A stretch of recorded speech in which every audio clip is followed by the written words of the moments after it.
Welcome back friends, folks, watchmates, and wonderful people. Andito tayo ngayon sa part 2 ng SM City Manila episode natin na exploration. Tapusin natin yung mission natin dito sa mga watch stores na hindi natin napasok sa episode 1. Simulan natin dito sa Watch Republic. Ayan yung kanilang featured brand na Timex. One fun fact about Timex. Meron silang production facility dito sa Pilipinas. Tignan naman natin kung anong brand pa yung meron dito sa Watch Republic sa SM Manila. Ito, pwede nating silipin yung ilan sa kanilang fashion brand. Itong Police, para sa gusto ng mga rugged and very masculine look. Meron din sila dong Axis na brand na kung makikita nyo, there are some resemblance sa ibang popular watch brands. Pero ang kagandahan kasi is yung mga bracelet designs nila is unique. Meron din silang kagaya nito, nung Hello Kitty, na mga signature collection. I-flash na din natin yung ilan sa kanilang ladies collections. Ang alam ko naman sa mga watch brands na meron dito kay Watch Republic is more of Japanese movement. Ito naman, another brand that I love. Makikita nyo yung different style and design principles niyan. And some of inspiration was modeled after popular Swiss brands. Ito naman, medyo unique yung design niya, no? Makikita nyo, yin-yang na tinatawag. Pero syempre, yung Titans hindi lang naman focused yan sa mga ladies collection. Magaganda din naman yung mga models nila na pang tito, hindi lang puro pang tita. Let's now move to the cream of the top nitong exploration part 2 natin. Ito yung masasabi kong El Supremo Watch Store dito sa SM City Manila, yung Citizen Emporium. Sa entrance pa lang, no, or dun sa kanilang front window, we will immediately be greeted by some of those Swiss high-profile brands like this. Itong Oris kasi is an independent brand, unlike most popular Swiss brands na under ng Swatch Group.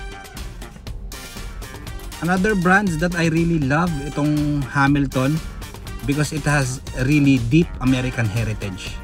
At very visible yan doon sa design ng kanilang mga relo, no? Makikita niyo yung style nila. But let's know more about this brand pagpasok natin sa loob. Let's kick off first dito naman sa Seiko. Let's scan through na lang, no? At saka kung may makita tayo ng mga one-off o yung mga limited edition brand. Pero ayan, meron sila nitong kagaya ng mga Solar Divers. Ito yung helmet turtle na tinatawag, mga limited edition yan. You don't see this often kahit sa ibang mga watch store. Ito po, mga medyo uncommon siya, mga we can consider a collector's items. Meron din sila doon na Orient. Tapos itong Michel Herbelin, hindi ako masyadong familiar dito but I heard this is a French brand, same country where the brand Cartier originated from. Again, Seiko is all over the place.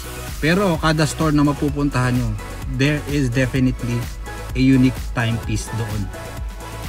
Napansin ko lang dito sa Citizen Emporium, napakarami nilang collection ng Seiko. Models na I don't usually see kahit sa mga kilalang watch stores. Napakarami nila ditong hidden gems, especially kung collector ka ng Seiko. Siguro i-scan through ko na lang lahat ng timepiece nila dito ng Seiko, and I will let your eyes do its job. Kung may makita kayo na magustuhan nyo, just let me know. Hindi ko lang siguro mabibigay yung exact price, pero yung price range at least I could provide some help. Seiko 5, Paddy, Prospex, Presage, meron sila lahat ng collection na yun dito. Itong previous collection or series nitong Alpinist, meron pa sila doon available. Prepare lang siguro kayo ng budget around 48 to 64,000. Nasa ganyan ang price range ng prospects nila dito eh. Talo naman tayo dito sa Hamilton. Hamilton naman is an American brand. Hamilton kasi is very popular sa North America, no? Bukod sa syempre local nila ito, Hamilton din daw kasi ang ginagamit na time tracking tool noong Hamilton kasi is extremely popular sa North America. Syempre, local brand nila ito, and besides, Hamilton daw kasi ang ginagamit nila na time tracking tool noong early 20th century sa pag-synchronize nung train travels para maiwasan yung aksidente na hindi magpang-abot yung dalawang train sa iisang track, sa iisang terminal at the same time. Ngayon namang modern era, they are really proud of is yung connection nila with Hollywood. Kasi may mga watch model sila na lumabas sa mga films that was produced in Hollywood since 1930s pa daw. Tapos ito naman yung Michel Herbelin na nakita natin kanina sa may entrance. Wala akong masyadong backstory dito sa brand na ito eh. Pero sa design nila ng mga ladies, I see some connection and influence from Cartier which came from the same country.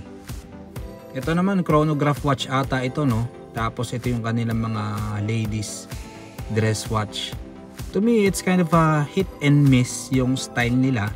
I see some original concept dun sa designs ng ibang styles nila. But for some models naman, I see some Swiss influence. If you are familiar with the IWC Engineer. But then again, the price range is very attainable. At least nasa 50 to 55,000 ang budget dyan. Same store, different brand naman, itong Orient Star. This is a high-end representation of the brand Orient, kung familiar kayo. From Japan din yan. I treat this brand with high regard because they make everything in-house. Like the caliber, the bracelet, and I wanted to highlight the case. Kasi yung case niyan, ina-apply nila yung polishing technique na tinatawag na Zaratsu. High-level polishing technique yung Zaratsu, no, na dinevelop ng mga Japanese metal craftsmen. Na yung technique na yan, ginagamit din sa mga cases nung Grand Seiko. Kaya mapapansin nyo yung case nitong Orient Star tsaka ng Grand Seiko. Medyo magkasing kintab sila. More Seikos dun sa kabilang stante nila. Kung mahilig kayo sa mga retro divers watch ng Seiko. Ayan. And of course, hindi mawawalan ng Seiko 5. Marami silang collections ng Seiko 5 doon. Meron din mga SNX, SKX, SNK, so on and so forth. Kung may specific Seiko model ka na hinahanap na wala na dun sa favorite watch store mo, pwede mong i-check tong Citizen Emporium sa SM Manila. Best part syempre is yung payment option flexibility. Pwede nyo yung kunin ng installment. And of course, never forget to ask for a discount. Surely, bibigyan nila kayo ng very reasonable markdown. Meron pa sila dong speed timer limited edition. Ayun yung kulay itim. Prepare lang kayo ng at least 25,000 to 35,000 kung may natikuhan kayong units dyan sa mga nakita nyong collections. Going back dito sa independent Swiss brand na Oris.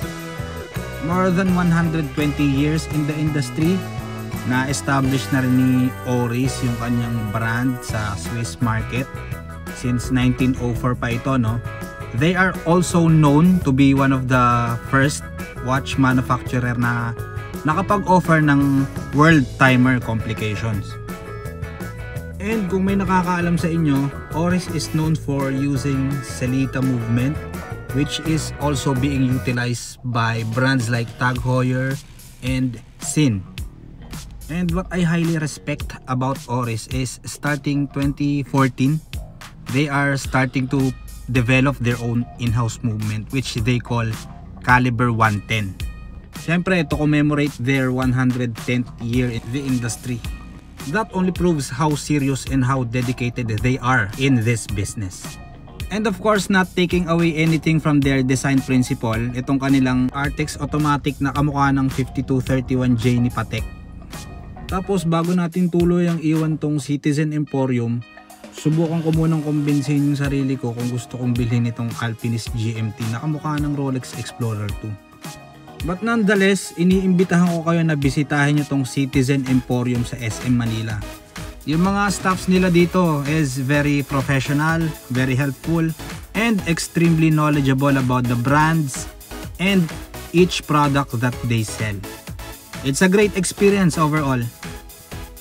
Putulin na lang muna natin yung episode hanggang dito. Nagugutom na kasi ako eh. Gawin na lang natin ng part 3 special episode kung nabitin kayo.